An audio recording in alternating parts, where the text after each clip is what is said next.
Les nids de poules à Montréal, il y en a partout. Ça revient en force. Andy, c'est quasiment si on met des diachylons qui décollent tout de suite là, à cause de la température. Ben, c'est souvent ça l'image qui est donnée, effectivement, entre autres par Transport Québec, par la Ville de Montréal, c'est de dire on colmate et c'est temporaire. Je montre des images en direct, Philippe Vincent. On est à l'entrée du tunnel Ville-Marie en direction ouest. Là, tu vois, il y a d'imposants nids de poules.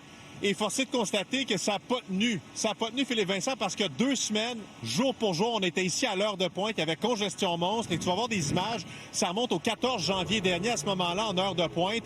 Il y a des employés de Transport Québec qui sont dépêchés là rapidement. Il faut qu'on bouge les trous parce que c'était à peu près une dizaine de voitures qui ont subi des crevaisons en même temps. Alors, évidemment, congestion monstre sur Notre-Dame. Et là, on est 2 semaines plus tard. Tu verras d'autres images. On l'a emprunté ce matin, pour accéder au tunnel Ville-Marie en direction ouest. Et tu vois de quoi ça a l'air. Alors, ça n'a pas tenu. Qu'est-ce qui explique ça? Transport Québec nous dit, c'est peut-être une combinaison de facteurs. Il y a la gratte, il y a eu de la neige. Alors, est-ce que ça contribue à briser, finalement, cette partie, ces réparations qui avaient été effectuées au cours des derniers jours et des dernières semaines? Possible. Les conditions sont pas optimales non plus pour la réparation de nids de poules. Tu vas entendre certains automobilistes que l'on a rencontrés tantôt.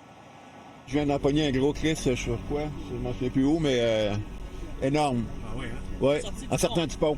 Bienvenue à Montréal. Ma fille, elle a eu une crevaison sur Notre-Dame. Ah, c'était tout des poules, au lieu des nids de poules.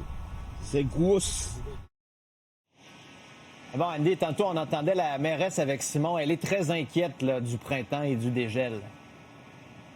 Exact, parce que ça, ce sont des nids de poules dont je viens de te parler. C'était géré par Transport Québec. Il n'en manque pas non plus de ces trous à Montréal. Et la mairesse en mêlée de presse a été questionnée tantôt sur l'état des équipements. Bon, en général, à la ville, on le sait, le déneigement, il y a à peu près 25 des équipements en mauvais état ou encore en très mauvais état. Pour ce qui est des machines qui réparent les nids de poules, il y en a 4 pour l'ensemble du territoire. 4 pour la ville de Montréal en entier. Et en ce moment, et c'est toujours le cas, me dit quelqu'un de la ville, tu as 50 des équipements qui sont non fonctionnels. Autrement dit, tu as 2 machines pour colmater l'ensemble des nids de poules à Montréal. Et là, avec le printemps qui va s'en venir plus tôt que tard, Philippe Vincent, déjà que c'est problématique en ce moment. La mairesse me disait tantôt en mêlée de presse, on s'inquiète, on est en train de poser une sorte de diagnostic, une évaluation complète de la machinerie. Puis là, au printemps, il va falloir voir, on est en train de se creuser la tête. C'est pas trop de quoi ça va avoir l'air ce printemps. Mais les images des nids de poules, Andy, sont impressionnantes. Merci beaucoup.